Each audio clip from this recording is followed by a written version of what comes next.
सा सा नी रे पा रे नी हा। जय जय राम कृष्ण हरी राजा राम।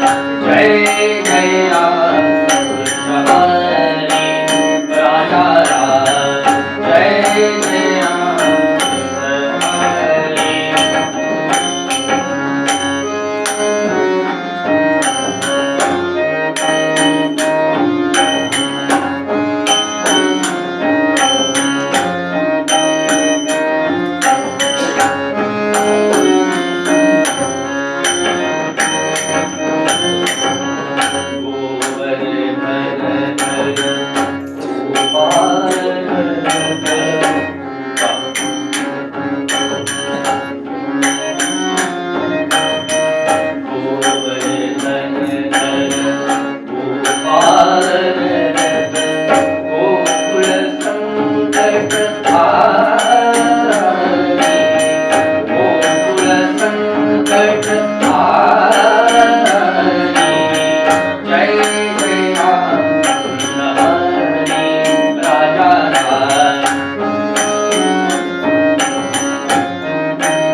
राजा राम जय जय राम कृष्ण हरी राजा राम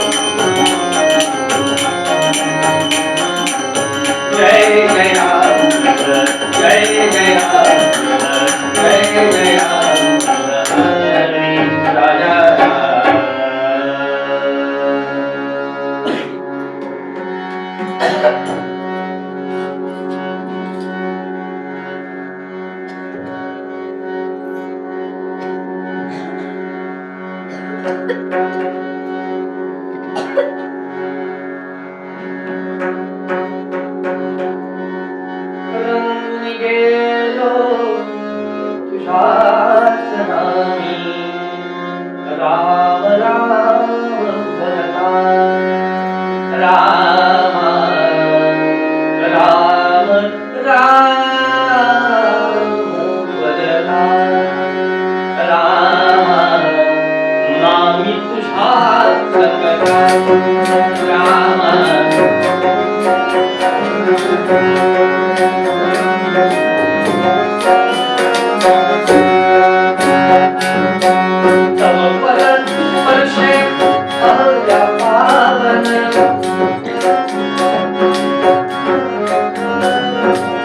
शबरीचाही भाव काढुनी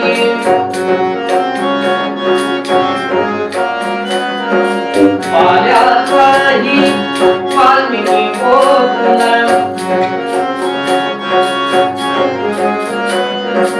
मला मला म्हणता म्हणता राम राम म्हणता राम आम्ही तुझ्या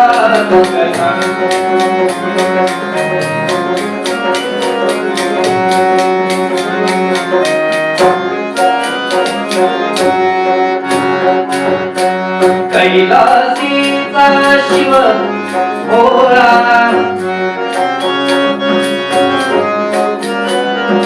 कैलासीचा शिव भोळा कंठी धरली नाग माळा कंठी धरली नाग माळा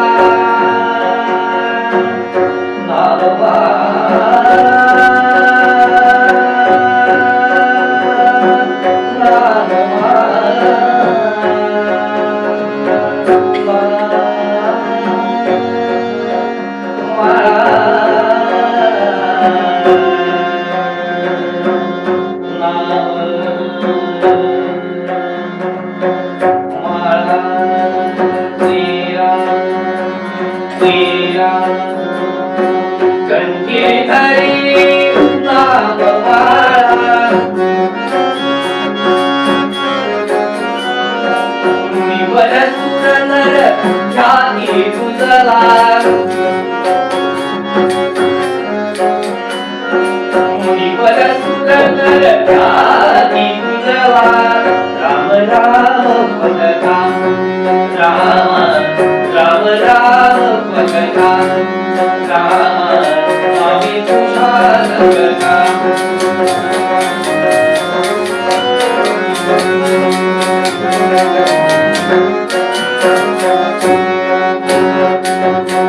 राम नाम हे वदता वाचे पंथ तुटती कळी काळाचे दास तुझा नवी कोचरणी दास तुझा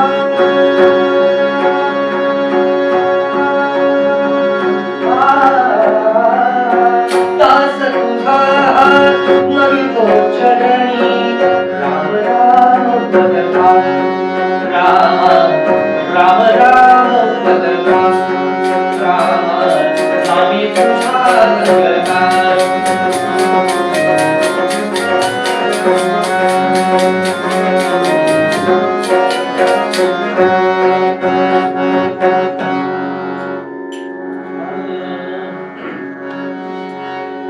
मंगलमूर्ते विघ्नहरा दुरितनाशना उपाकथा मंगलमूर्ते विघ्नहरा दुरितनाशना उपाकथा मंगलमूर्ते विघ्नहरा दुरितनाशना उपाकथा मंगलमूर्ते विघ्नहरा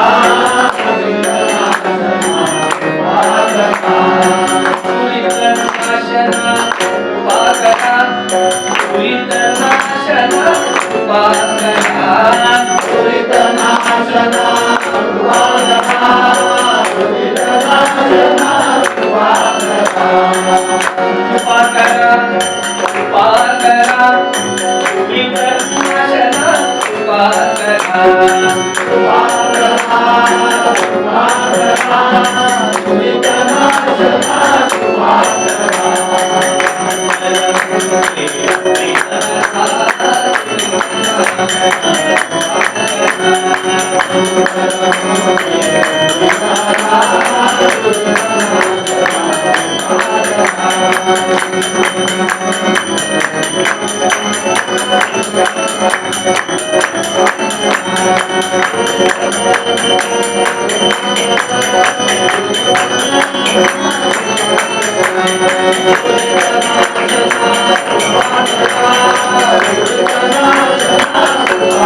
म्हणती तोची भला भला म्हणती तोची भला भला म्हणती तोची भला भला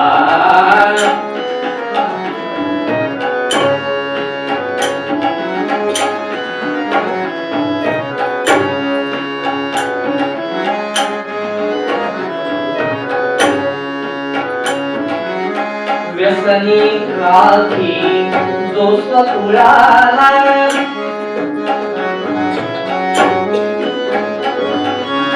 व्यसनी राखी राखी व्यसनी व्यसनी राखी जो सकुळाला व्यसनी राखी जो सकुळाला म्हणती तोची भला भला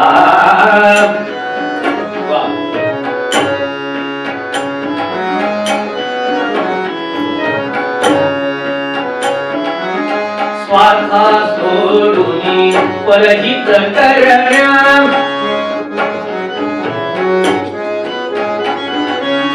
कष्टही सोसून परहित करण्या दोन्ही गोष्टी म्हणून ठेवतोय. काय स्पष्ट करायचं नंतर बघू. कष्टही सोसूनी निस्वार्था सोडूनी कष्टही सोसूनी स्वार्था सोडूनी परहित करण्या नित्याची जो झगला झगला नित्याची जो झगला झगला म्हणती तोची भला भला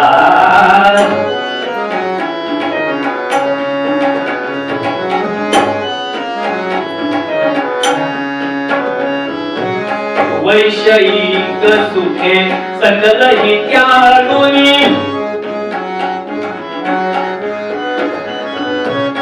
वैषयिक सुखे सकल ही त्यागुनी सुरसेवे सजला सजला सुरसेवे सजला सजला म्हणती तोची भला भला म्हणती तोची म्हणती तोची म्हणती तोची भला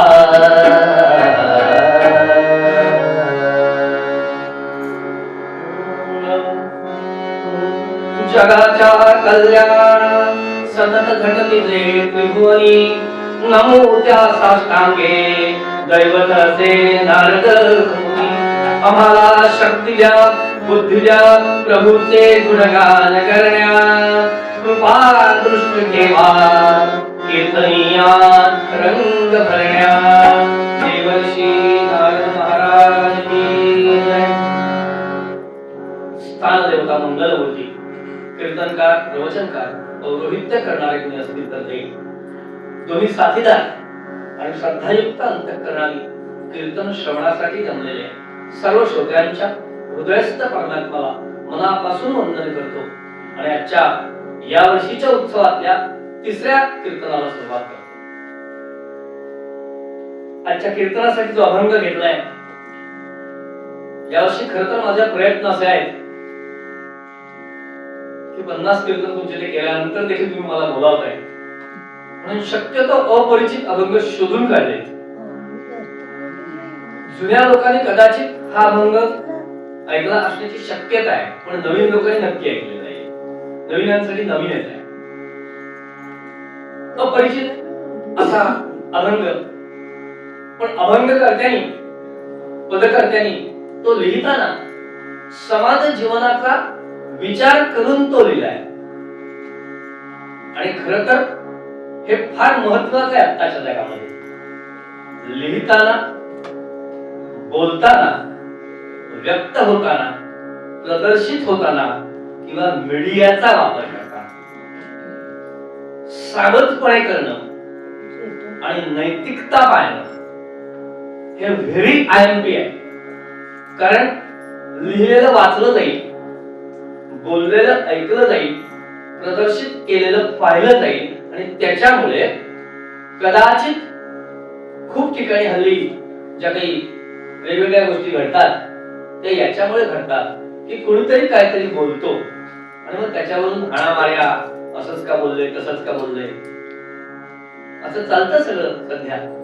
त्यामुळे खरं तर कुठेही व्यक्त होत असताना अभिव्यक्त होत असताना कीर्तनकार असू दे प्रवचनकार असू दे अगो साधी गाणं म्हणताना सुद्धा त्याच्यात चुकीचा शब्द वापरून चालत नाही. जर चुकीचा शब्द एखादा गेला तर त्याच्यावरून गदारोळ होतात किंवा बोलताना एखादा वक्ता येतो एखाद्या विषयावर बोलताना आणि तो त्याच्या मनाला येईल तसा बोलतो आणि असं बोलला की नंतर श्रोते त्याच्याबद्दल बोलतात तो ना हवा तसा बोलतो.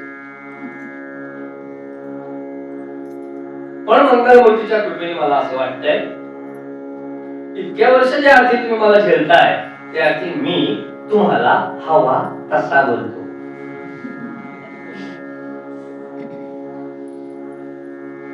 आणि आमच्या बारामतीकरांनी पण लिहून ठेवले आहे.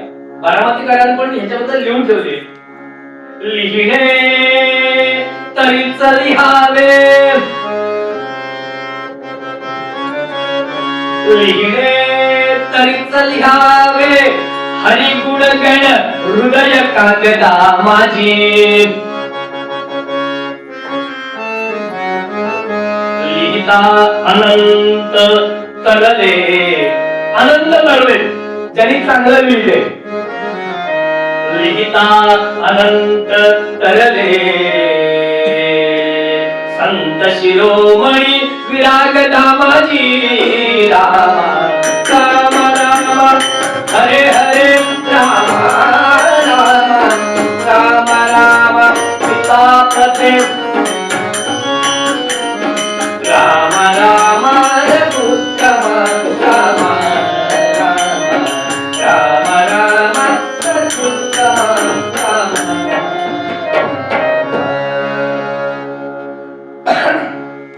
म्हणजे लिहिताना बोलताना किंवा कुठेही मीडियावरती व्यक्त होत असताना सध्या मीडियाचा विचार जास्त केला पाहिजे लक्षात घ्या. कारण तिथे आता ते काय नवीन AI नावाचं जे काही प्रकरण आलंय त्यामुळे काय बघायला मिळेल आपल्याबद्दल सुद्धा काही सांगता येत नाही. मग जे सुजाण आहेत त्यांनी काय केलं पाहिजे तर जागरूकता आणि नैतिकता पाळली पाहिजे. जिथे जिथे आपल्याला व्यक्त व्हायचं आहे लेखन असू दे कीर्तन असू दे प्रवचन असू दे भाषण असू दे आणि जर आपण असं वागलो तर मग आपल्याबद्दल आपण यातले जर कोणतरी असलो तर लोक आपल्याबद्दल तो ना चांगला आहे असं म्हणतात. अगदी मी म्हणतो चांगला नाही म्हणणार. काही लोकांना पटकन एखाद्याला क्रेडिट द्यायची सवय नसते, ते काय बरा बोलतो असं ते म्हणतील. किंवा अभंगातल्या शब्दाचा विचार केला तर अभंगकर्त्यांनी चांगला किंवा बरा या ठिकाणी वेगळा शब्द वापरलाय. कारण जुन्या काळचे होते, त्या काळात भला असं म्हणायचे. तो ना भला आहे. एखाद्या माणसाबद्दल आज आपण पटकन म्हणतो तो चांगला आहे, पण जुने लोक तो ना भला माणूस आहे असं म्हणायचे. आणि म्हणून अभंगकर्त्यांनी तिथे भला असा शब्द वापरलाय. मग मला सांगा, मी तुम्हाला आता प्रत्येकाला असं विचारलं तुमची इच्छा काय, तर प्रत्येक माणसागणिक वेगळी इच्छा असेल, व्यक्ती तितक्या प्रकृती. पण सगळ्यांची एकच इच्छा जर सांगायची झाली तर ती अशी असेल, लोकांनी मला चांगलं म्हणावं. ही सार्वत्रिक इच्छा आहे. कुणालाही असं वाटत नाही की लोकांनी मला वाईट म्हणावं. प्रत्येकाला वाटतं की लोकांनी मला चांगलं म्हणावं, म्हणजे अभंगाच्या भाषेत लोकांनी मला भला म्हणावं. ही प्रत्येकाची इच्छा आहे. पण लोक कधी मला म्हणतील, मी भला असेल तर म्हणतील, उगाच नाही म्हणणार. आणि खरं सांगू का, याच्या बाबतीत काय झालंय की कमवावं लागतं, हे उगाच मिळत नाही. हे हल्ली ऑनलाईन अजून मिळायला लागलं नाहीये. त्यामुळे ते भले पण ही कमावण्याची गोष्ट आहे. तुम्हाला मला नव्हे, माणसाला तर सोडा तो, पण पशु पक्ष्यांनाही हेच वाटतं. कुठच्याही कुत्र्याला, मांजराला, गाईला, म्हशीला असं वाटत नाही की माझ्या मालकाने मला रोज येऊन काठीने चिडवावं. नाही वाटत. त्यांनाही असंच वाटतं की माझ्या मालकाने मला येऊन माझ्यावर प्रेम करावं, मला गुंजारावं, मला हवं नको पुसावं. आणि लक्षात घ्या, पशु पक्ष्यांना सुद्धा भावना आहेत. पशु पक्षी नव्हे, झाडाला सुद्धा आहेत. माझ्या सुदैवाने आणि मंगलमूर्तीच्या कृपेने मी याचा सुद्धा कोर्स केलाय की ज्याचं नाव ॲनिमल कम्युनिकेशन असं आहे. आणि ते मी करतो. पशु पक्षी, मांजर, कुत्री, गाई सगळे बोलतात, आपल्याला कळत नाही, पण ते मेसेज येतात. लक्षात घ्या, जर आपल्याला शक्य असेल त्यांच्याशी कनेक्ट होणं तर ते शक्य होतं. आणि त्या प्रत्येकाची इच्छा हीच आहे की माझ्या मालकाने मला चांगलं, मला भला म्हणावं आणि माझं भलंच करावं. म्हणजे आपलीच नाही, त्यांची देखील इच्छा आहे. मग माणसाची असेल त्याच्यात नवल काय आहे? प्रत्येक माणसाला वाटतं की सगळ्यांनी मला भलं म्हटलं पाहिजे. पण मग मी आता तुम्हाला पहिल्या दिवशी तुला शब्द दिलाय की मी एकही प्रश्न विचारणार नाही. आणि शब्दाचा पक्का आहे मी. जसा वेळेचा बुवा पक्का आहे तसा शब्दाचा पण पक्का आहे. पण बघा, मी सुद्धा असं म्हटलं की तुमच्या गावात डॉक्टर कोण, तर पटकन जो डॉक्टर असतो त्याचं नाव सांगितलं नाही. वकील कोण, ओके. सीए कोण, कीर्तनकार कोण, व्यापारी कोण, सगळ्यांची नावं पटापट तुम्ही सांगाल. कारण तुमच्या गावातली नावं रोजच्या आपल्या व्यवहारात असतात, पटापट याची उत्तर येतील. पण आता लक्षात घ्या, आता मी तुम्हाला प्रश्न असा विचारणार आहे की तुमच्या गावातला भला कोण? बघा येतंय काय तुम्हाला उत्तर?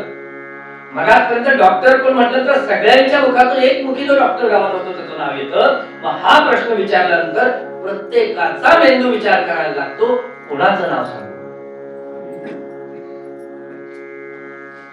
नाही सांगतायत भला कोण. लक्षात घ्या, आता प्रत्येकाचा मेंदू याचा विचार करणार आहे. लक्षात घ्या, म्हणूनच निरूपण ऐकायचंय नाही की कोण पण माझ्या गावातला भला आहे, कुणाचं नाव घेऊ, किंवा असं मी भला आहे का, हाही मेंदूत विचार सुरू होईल. मी असेल का भला? पण मग त्यासाठी आधी भला म्हणजे काय ते समजून घ्यावं लागेल. आजचा प्रवर्ग त्याच्यावर. भला कोण? तर मगाशी तुम्ही सांगितलं बाकीच्या वस्तू दुकानात मिळतात, तसं 10 किलो भले पण द्या, नाही मिळत. ऑनलाईन सुद्धा मागवता येत नाही. मग कोण देत आहे भले पण? तर तुम्ही ज्या गावामध्ये राहता, ज्या समाजात राहता, तो समाज ठरवतो तुम्ही कसे आहात. मला भले वाटतं, मला भले वाटत नाही, मी नाही असा आहे, मला वाटून काहीही उपयोग नाही. जर माझ्या अवतीभोवती राहणारा समाज मला तसा समजत असेल तर मी तसा आहे. मला वाटतं हे हुशार आहे म्हणतो, काही उपयोग नाही. जर 10 लोक आजूबाजूला तो ना हुशार आहे असं म्हणत असतील, मग भलेपणाच्या बाबतीत तेच आहे. मला नुसतं वाटून उपयोग नाही, मी भला आहे. मी ज्या गावामध्ये राहतो त्या गावातल्या सगळ्यांना असं वाटलं पाहिजे मी भला आहे, तर मी भला आहे. आणि मग पहिली ओळ अभंगाची म्हणती तोची भला, सगळ्यांना वाटलं पाहिजे. मग आता भला म्हणजे कसा ते आधी एक व्याख्या सांगतो, मग पुढे जाऊया. कुणाला भला म्हणता येईल? आकृतीत असताना अशी कृती केली पाहिजे की आकृती गेल्यानंतर देखील जो सगळ्यांच्या स्मरणात राहील त्याला भला म्हणतात. स्पष्ट करून सांगतो, जिवंत असताना असं वर्तणूक करायचं, अशी आचरण करायची की मेल्यानंतर देखील सगळे लोक आपलं नाव काढतील, चांगल्या अर्थी बोलतोय. आणि सगळ्यांनी जर अशा चांगल्या अर्थी आपलं नाव काढलं तर आपण भले आहोत. बघा, अनेक लोक होऊन गेले आपल्याकडे, भल्यांची यादी करता येईल. बरं, त्यांनी ती दुसरी ओळ पाळली हो, मी म्हणून 2 म्हटल्या ओळी तिथे. कष्टी सोसून परहित करणे. लोकमान्य टिळक BA LLB झाले होते, चांगले पैसा कमवता आला असतावा, पण नाही, देशासाठी काम असं केलं की बाकी कुणालाही मिळाली नाही. ती लोकमान्य ही पदवी मिळाली, आकृती गेली, पण लोकमान्य ही पदवी अजून त्यांच्यासाठीच वापरली जाते. याला भला म्हणतात. स्वातंत्र्यवीर सावरकर, यस, स्वातंत्र्यवीरच हे कृत्य भलेपणाचे. असू दे, बोलू दे, काळजी करू नका. हा बुवा रागवत नाही. छत्रपती शिवाजी महाराज, आता बघा, छावा पिक्चर बघितल्यानंतर अनेकांना छत्रपती संभाजी महाराज देखील कळले की 9 वर्ष काय त्यांनी केलंय. ही लोक भली होऊन गेली. अनेक क्रांतिकारक की ज्यांनी आपल्या संसाराची राख रांगोळी केली आणि देशासाठी प्राण्यांची आहुती दिली.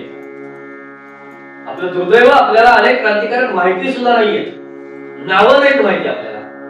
मध्ये राष्ट्र सेविका समितीने एक चांगला उपक्रम केलाय, केला होता. त्याच्यात डॉक्टर प्रवीणा कांडेकर होत्या, त्या मला रोज टाकत होत्या, म्हणून मला माहिती. रोज एका क्रांतिकारकाची माहिती टाकली जात होती की ज्यांची नावही आपल्याला माहिती नाहीत. पण या लोकांनी ते गेले हो, म्हणजे त्यांची आकृती गेली आपल्या व्याख्याप्रमाणे, पण ते असे केले की आजही त्यांचं नाव काढल्यानंतर भला होता असंच म्हटलं जातं.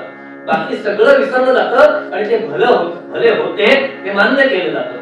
मग अशा लोकांना म्हणती तोची भला असं म्हणायचं. आणि हे फक्त आपल्यालाच शक्य आहे, आपल्याला म्हणजे मनुष्याला. हे कुत्रा, मांजर, गाय, बैल यांना शक्य नाही. माणसालाच भलं होणं किंवा बाकीच्याही भलं म्हणणं शक्य आहे, कारण त्यांना भाषाच नाही ना.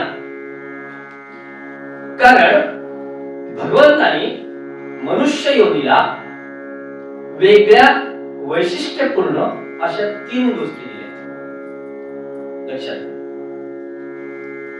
पहिलं, मनुष्य योनी माणसाला मरून जगता येतं.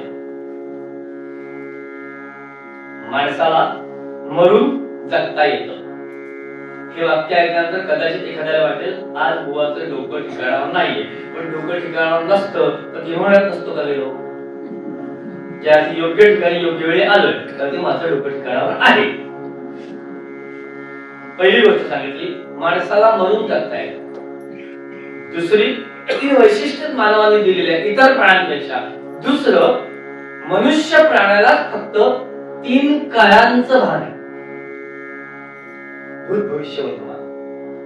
आणि तिसरी गोष्ट, मनुष्य योनीलाच फक्त मोक्षाकडे जाता येतं. म्हणजे जी मुक्ती आहे, सलोकता, स्वरूपता, समीपता, सायुज्यता, यापैकी कोणती तरी मुक्ती याच योनीला प्राप्त होते. हे 3 वैशिष्ट्य भगवंताने आपल्याला दिलेली. तेव्हा लक्षात घ्या, जे सांगितलं जातं ना एकच वेळ सांगितली जाते, पण आम्ही त्यांच्याकडे गांभीर्याने बघत नाही. मनुष्य जन्माचे करावे सार्थक. ही ओळ यासाठी आहे की तुम्हाला मनुष्य जन्म मिळालाय म्हणजे याच योनीतून फक्त मुक्तीपर्यंत जाता येईल. तेव्हा आत्ता सार्थक करून घेतलं तर, नाही तर मग परवा सांगितलं तशा पुन्हा 84 फिरायच्या, परत मनुष्याच्या जन्माला यायचं आणि तिकडे जायचं. ते वाक्य म्हणून आहे मनुष्य जन्माचे करावे सार्थक. पण भगवंतानी ह्या 3 गोष्टी दिल्यात मनुष्याला, की ज्या कुत्र्याला नाहीत, मांजराला नाहीत. बघा, एक एक गोष्ट पटवून देतो. मुक्ती फक्त माणसाला मिळवता येते, प्राण्याला तशी मुक्ती मिळवता येत नाही. आपण म्हणतो तशी या 4 पैकी. काळाचं भान प्राण्याला नाही. मला सांगा, काळाचं प्राण नाही हे नक्की बघा. समजा एखादा कुत्रा आता इथे आला आणि त्याला मी अगदी सणसणीत एक काठीचा फटका दिला, तो ओरडत क्या क्या क्या क्या करत बाजूला गेला. पण 10 मिनिटानंतर परत तो इथे येतो. मी त्याला मारली होती ना मग तिथे आल्यानंतर, पण तो परत इथे येतो. याचं कारण त्याला भूतकाळाचं लक्षात राहत नाही. लक्षात घ्या, एखाद्या गुराला आपण हाकलतो एखाद्या ठिकाणून, तो पुन्हा तिथे येतो. किती मारली तरी प्रयत्न करून येतो, कारण तो विसरतो मारलेलं. हे भूतकाळाचं भान नाही सांगितलं. आता भविष्यकाळाचं हे पटवून देतो. एखादी गाय आहे, तिला पेंढे घातले तर तुम्ही 4-5, तिला आवडलं, भूक लागली, असे पटापट पटापट खायला लागले. पण गाय जाताना उरलेले 2 पेंढे कधी शिंगावर टाकून घरी नेते का? तिला भविष्य काळाचं भान नाहीये की नंतर थोड्या वेळात मला भूक लागेल तेव्हा खाताने उपयोगी पडतील, मलाच घातलेत ना. आणि मनुष्य प्राण्याला भविष्य प्राण्याचं इतकं भान आहे, हल्ली हॉटेलला गेल्यानंतर आधी एक तर त्यातले पदार्थ कळत नाही आम्हाला त्या मेनू कार्ड मध्ये. ही खरी गंमत आहे आमची. पण तरी मोठ्या हॉटेलला जायचं आम्हाला आग्रह. मोठ्या हॉटेलला जातो, ते दिसतात ते 4-5 पदार्थ मागवतो, मग ते काही संपत नाही. बरं, या मोठ्या हॉटेलच्या पदार्थांना चव नावाची गोष्ट नसते. आणि मग आम्ही पॅक करून घ्या. प्रॅक्टिकल बोलतोय लक्षात, कारण आम्हाला भविष्य काळाचं भान आहे. पैसे दिलेत ना, घरी गेल्यानंतर आवडलं नाही ते परत खाऊ. पण गाय नाही 2 पेंढ्या, तिलाच घालते 4. 2 खाल्ल्यानंतर पोट भरल्यानंतर ते निघून जाते. मला एवढंच सांगायचं आहे, मनुष्याला वेगळ्या गोष्टी दिल्यात भगवंतानी, मग मनुष्य जन्माचे करावे सार्थक. आणि मगाशी एक वाक्य बोललो होतो, सगळ्यांच्या भुवया धनुष्याकृती झाल्या होत्या, माणसाला मरून जगता येतं. बुवा नक्की एक सांगा, या पक्षात का त्या पक्षात? बुवा दोन्ही पक्षात. पण पटवून देतो मरून जगता येतं.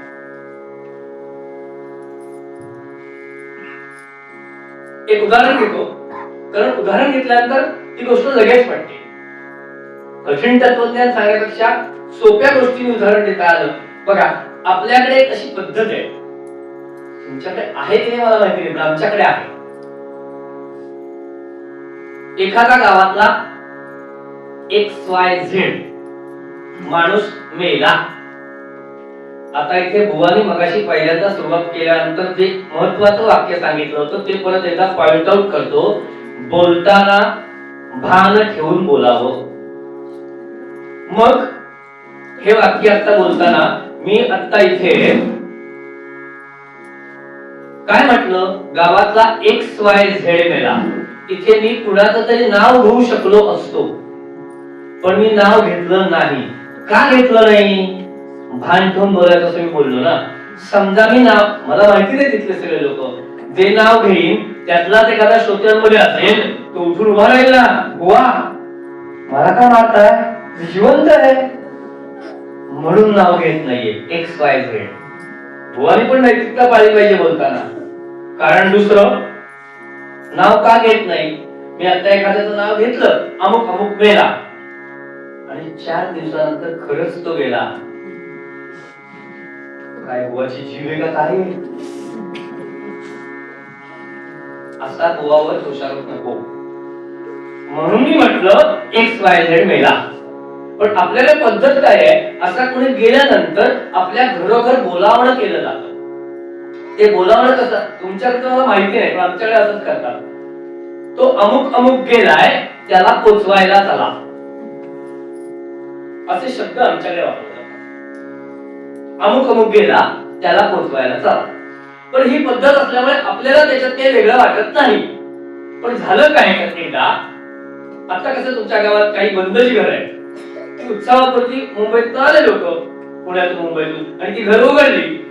आता बोलावणं करताना त्या घरी पण आपण बोलावणं करतो. तर तिच्याकडे एक माझ्यासारखा माणूस गेला, तो अमुक अमुक गेला, त्याला पोचवायला चला. बरं, तो अभिजात मराठीवाला, मराठीचा उत्तम अभ्यासक, त्याने मला परत बोलावलं इकडे इकडे. म्हणजे काय, मगाशी सांगितलं ते परत सांगा. नाही, अमुक अमुक गेले, त्यांना पोचवायला चला. तो म्हणाला इकडे या. तुम्हीच सांगताय तो गेला, पोचवायचं कोणाला?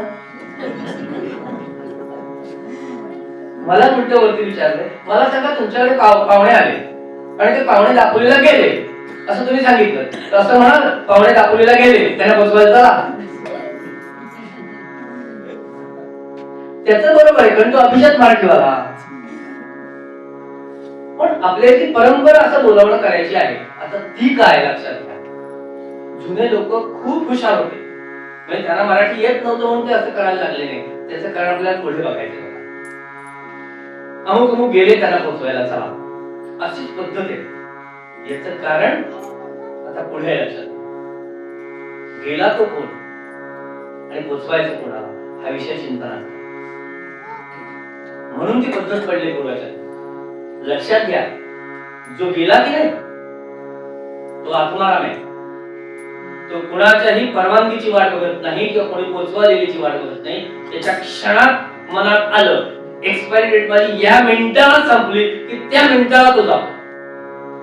तो कोणी पोचवायची कधीही वाट बघत नाही, कुणाचाही आत्मा. पण शिल्लक उरतं ते त्या आत्म्याने धारण केलेलं शरीर, ते मात्र पोचवल्याशिवाय जात नाही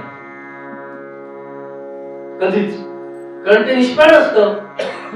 चैतन्य असेल तोपर्यंत उठून जाऊ शकलं होतं. आता आत्मा सोडून गेल्यानंतर ते निष्प्राण झालं, मग ते कुणी पोचवल्याशिवाय जात नाही. आणि म्हणून ती पद्धत आहे, गेला तो त्याचा आत्मा, आता शिल्लक राहिले ना, ते ठेवून परवडण्याचं नाहीये, त्याला पोचवल्याशिवाय जाणार नाही. आणि म्हणून जुन्या काळातल्या लोकांनी पद्धत अशी सांगितली, अमुक तो गेलाय, त्याला पोचवायला चला. म्हणजे त्याचा प्राण निघून गेला, आत्मा निघून गेला, पण जे शरीर आहे शिल्लक ना, ते आपल्यालाच पोचवावं लागेल. पण आपला विषय काय आहे, मरून जगता येणं. मेला तर सांगितलं मी, पण असं झाल्यानंतर सुद्धा कीर्तिरूपाने ते शिल्लक राहतात. मग अशी उदाहरणं सांगितली, लोकमान्य टिळक, स्वातंत्र्यवीर सावरकर, कोणीही क्रांतिकारक घ्या, स्वातंत्र्य सेनानी घ्या, संत घ्या, हे गेले हो, काही वर्षापूर्वी गेले.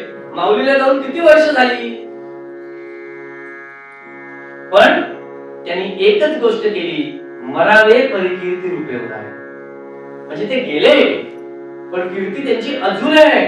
अजूनही माऊली म्हटल्यानंतर आमची मान खालीच जाते आहे.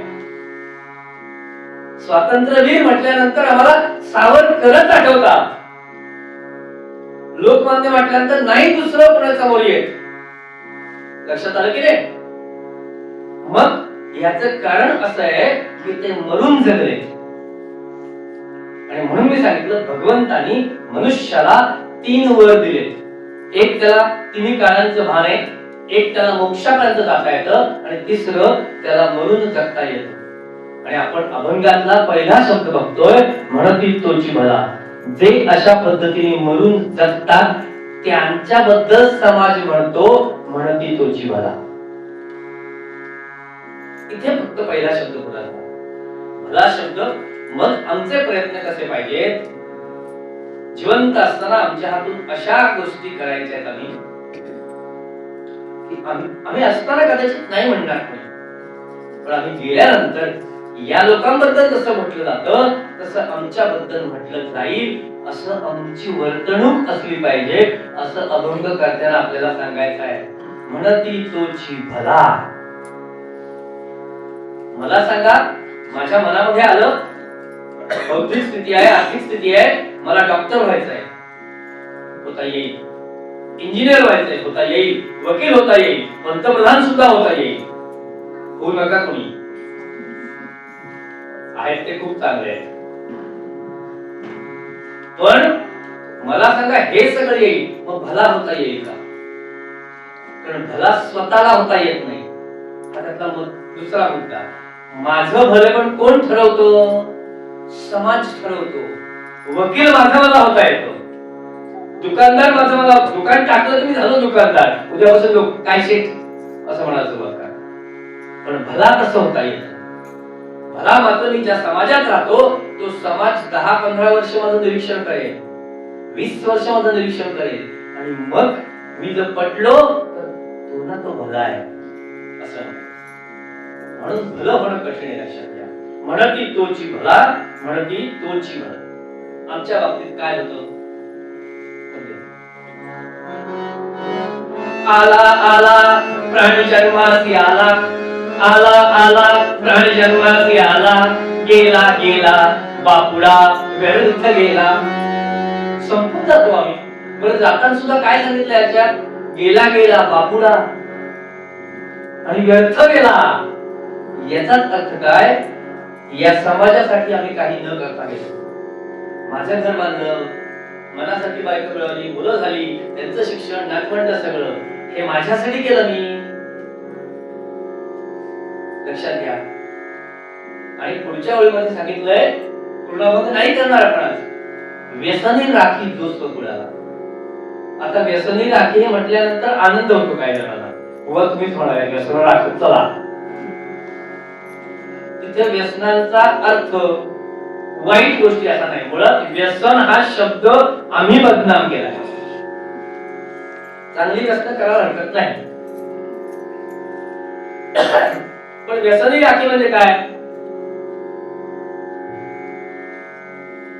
हे जे चांगलं काम करायचं आपल्या घराची परंपरा असेल ती कायम राखायची. छत्रपती शिवाजी महाराजांनी हिंदवी स्वराज्याची स्थापना केली, त्याच्यानंतर छत्रपती संभाजी महाराजांनी ते राखलं. हो, ते होते तोपर्यंत नाही कोणाला येता आलं. आपल्या घराण्याची परंपरा आहे ती राखायची म्हणजे व्यसनी राखी. जो स्वकुळ आला, आपल्या कुळाची जी परंपरा असेल की दरवर्षी वारीला जाईल, तर ती परंपरा पुढे चालू ठेवायची म्हणजे व्यसनी राखी स्वकुळाला. आणि असं चांगल्या परंपरा जर आपण राखल्या, लक्षात घ्या हे जे संत सगळे झालेत ना, फक्त आपल्याला ते संतच माहिती आहेत, कदाचित तेही माहिती नाहीये. पूर्ण संत आपल्याला माहितीच नाहीये, लक्षात घ्या. पण या संतांचा फक्त एक आयुष्य नाही हो, मागची अनेक त्यांच्या घराण्यात परंपरा अनेक पिढ्यानपिढ्या ते करत आले आणि त्यांनी ती परंपरा राखली म्हणजे ते व्यसनी राखी. लक्षात घ्या. माऊलीच्या बाबतीत आम्ही म्हणतो 21व्या वर्षी गेली किंवा संजीवनी समाधी घेतली, 17व्या वर्षी ज्ञानेश्वरी लिहिली, जी आज आम्हाला अजून कळत नाही. पण ज्यांचा अभ्यास असेल, लक्षात घ्या, मला वाटतं इथे मी इथं ज्ञानेश्वरांवरच उत्तरंग केला होता तेव्हा सांगितलं होतं की मला आठवत नाहीये. माऊलींनी जिथे समाधी घेतली, संजीवनी समाधी घेणारं एकमेव उदाहरण आहे, लक्षात घ्या. त्याच्यावर आता बोलत नाहीये. संजीवनी समाधी म्हणजे काय पण सोडून द्या,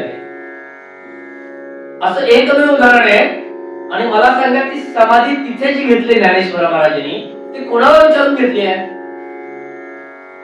याचं उत्तर आहे विठ्ठलाला विचारून घेतले. आणि विठ्ठलाने तिथेच का घे सांगितली? आधी 107 वेळा माऊलींनी तिथेच समाधी घेतली आहे, ही 108वी आहे. याला व्यसनी राखी जो स्वकुळाला म्हणतात. व्यसनी राखी जो स्वकुळाला म्हणती तोची मला. आता पुढच्या ओळीकडे जाऊयात, कारण घड्याळ पुढे गेलं. पुढची ओळ काय आहे? कष्टही सोसून परहित करण्या. काही जण मला असं म्हणतील, बुवा अमुक अमुक नोकरी हो, सकाळी अमुक वाजता 8 वाजता तिथे जावं लागतं आणि रात्री यायला 8:30 होतात. काय कष्ट करतो. काही नव्हतं आमच्याकडे, सायकल नव्हती साधी, आज सगळं मिळवलं, काय कष्ट केले. किंवा धंदेवाईक असं म्हणतो, बुवा सकाळी 8 पासून पर्यटक चालू होतात, रात्री 8:30 पर्यंत शेवटची ऑर्डर मारेपर्यंत, दुपारी जेवायची मोता देऊ, कधी 4-4, 5-5 वाजता आम्ही जेवतो. म्हणजे आम्ही कष्ट नाही करत. पण तुम्ही आधीच ओळख करताय म्हणून मी दोन्ही ओळी म्हणून ठेवले मगाशी. तुम्ही कष्टही सोसू नये एवढंच करताय. आणि अभंगात काय सांगितलंय? कष्टही सोसून परहित करण्या. ते कष्ट जे करताय ते का करताय? त्याच्यातून पैसे मिळवण्यासाठी करताय. स्पष्ट शब्द. आम्ही काय म्हणतो? मला कसं मिळेल यासाठी करतोय.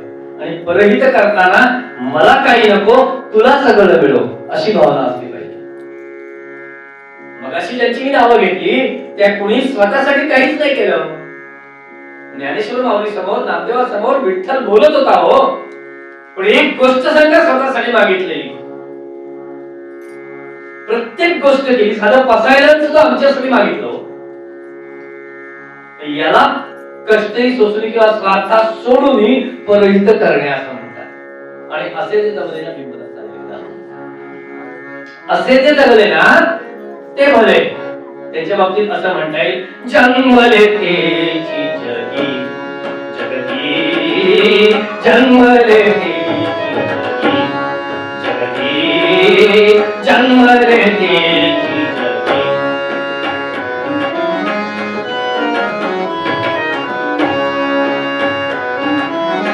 स्वार्थासाठी जे नच जगती. हे नीट आहे का?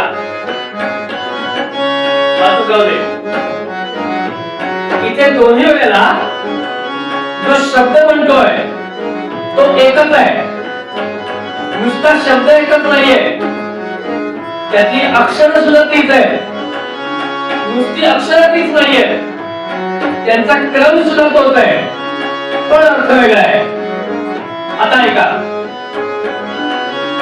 स्वार्थासाठी जे नच जगती, स्वार्थासाठी जे नच जगती, जन्मले तेची जगी जगती, जन्मले तेची जगी.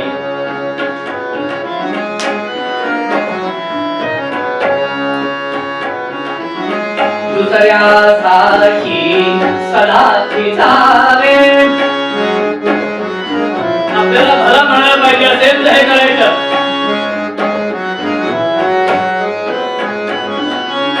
दुसऱ्यासाठी सदाची जावे, चंद्रा परी झिजून जावे, चंद्रा परी झिजून जावे. मेले पहिले अजून जगती. हे पण जगती शब्द आहे. मेले पहिले अजून जगती, जन्मले तेची जगती, जन्मले तेची, जन्मले तेची, जन्मले तेची.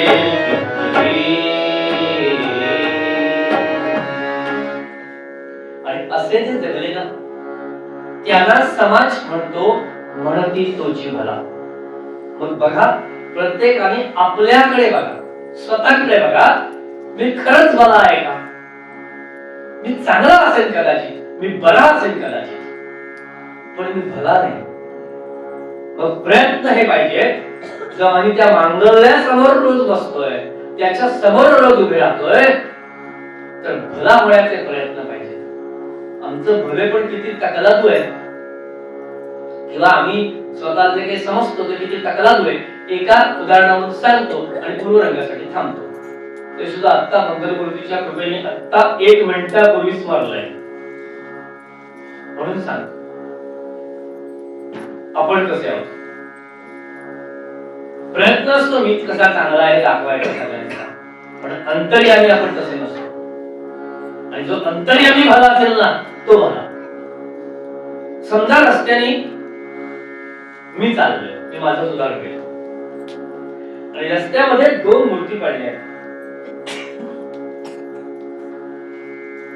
एक रामाची आणि एक रावणाची आहे. मी कुणाची मूर्ती उचले? अगदी 100% उत्तर रामाची. मान्य मला. आणि मग मी सांगेन, बघितलं मी कसा आहे, किती भाविक आहे. रस्त्यात दोन मूर्ती दिसल्या, रामाच्या आणि रावणाच्या. रामाची मूर्ती म्हटलं तर मी लगेच उचलली. पवित्र राखलं पाहिजे तिचं, ऐकलं मी चांगलं.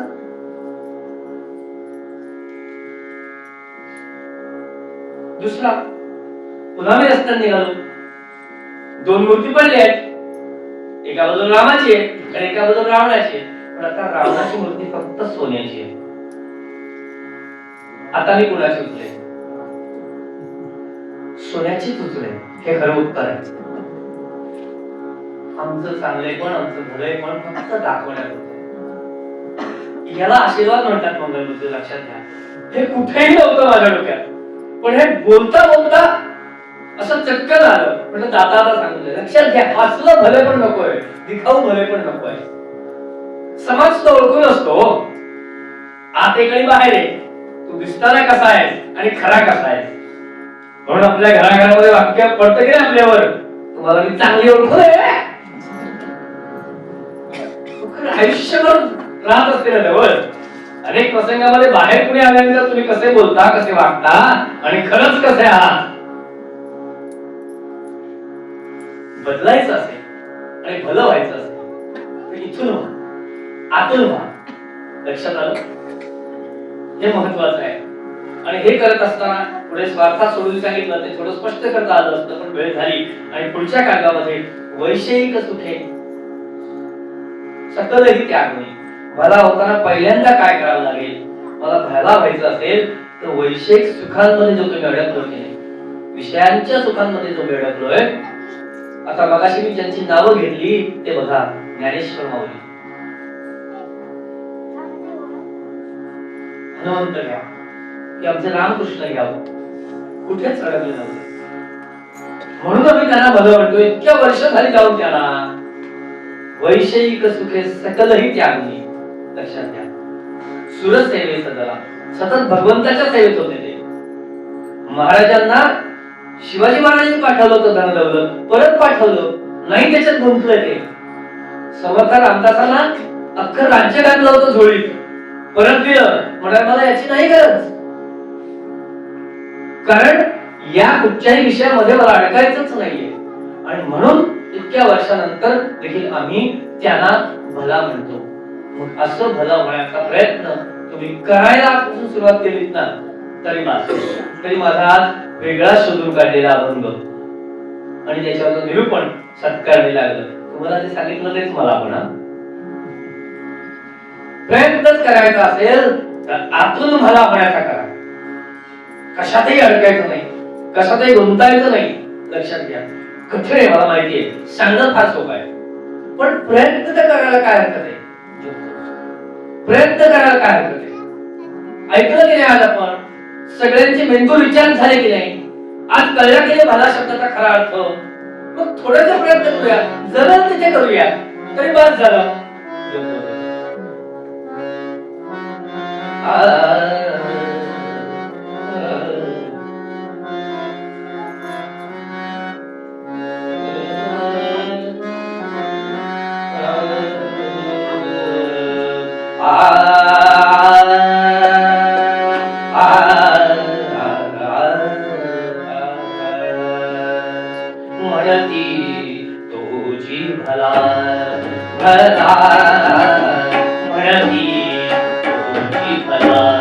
भला